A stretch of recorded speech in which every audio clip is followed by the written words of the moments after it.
Coach, Steph Curry accounted for 65% of the Warriors' offense there in the fourth quarter. How difficult is it to play catch up against this team when he impacts winning the way that he does? Yeah, I think he's, the shooting sets up, a lot of their offense. And so, and Draymond is terrific in terms of making decisions. So it stretches you out pretty good. And then, he's a great shot maker, doesn't take him much room to get a shot off, and he never stops moving. Mark Berman, your post. Hey, Tom, in the second half of the last three games, obviously you guys haven't played well. Is there some trend there that you don't like? What's going on? Again, we've got to be, a 48-minute team. And I think sometimes if you lose your focus or your edge at all, and that's the challenge when you're on an extended homestand like we are, we have to make sure that we maintain our focus, our concentration, and we have to be ready. I thought the way we started the game, it's hard when you give a team that is that good and that offensive-minded a lot of confidence early. It's hard to get them turned off once they get going. And so we have to take a look at that. And then I thought there were stretches. The bench, I thought, played really well in the first half and actually played very well at the start of the fourth also. And then when it was 97-97, a couple breakdowns hurt us. Brian Mahoney, AP.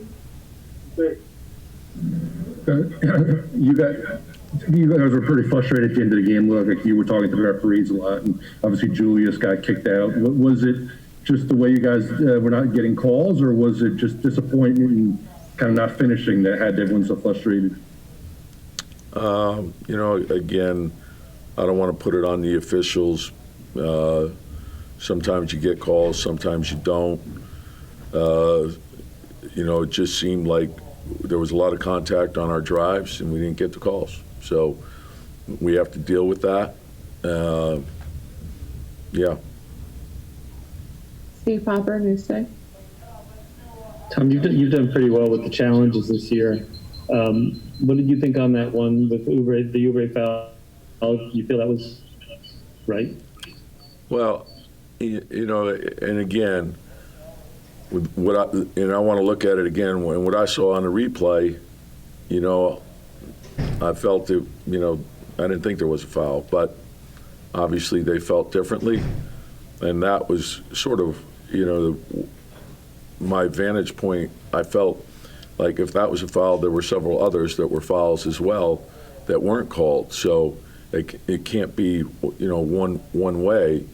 And that's what you're looking for. You're just looking for consistency.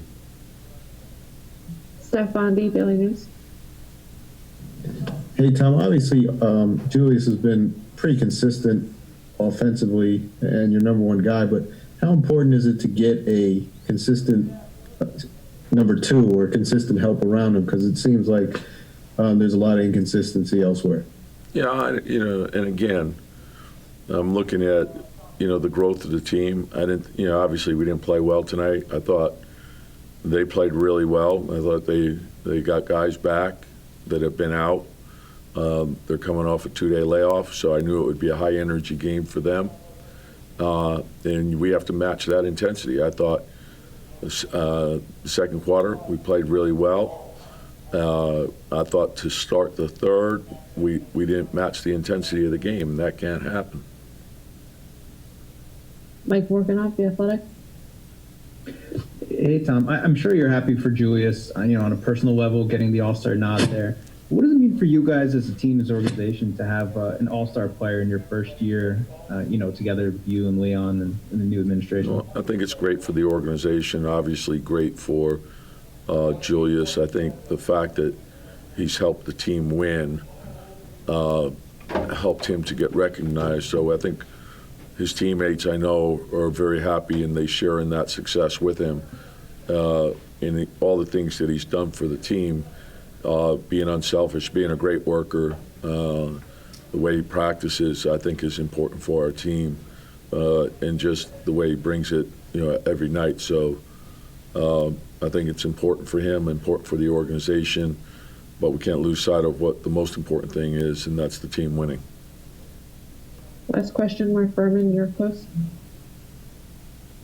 Hey, Tom, how'd you like the energy in the building tonight? Yeah, it was great. I know it's 2,000 fans or whatever it is, but it's just, it's great to have them back, and we certainly appreciate their support.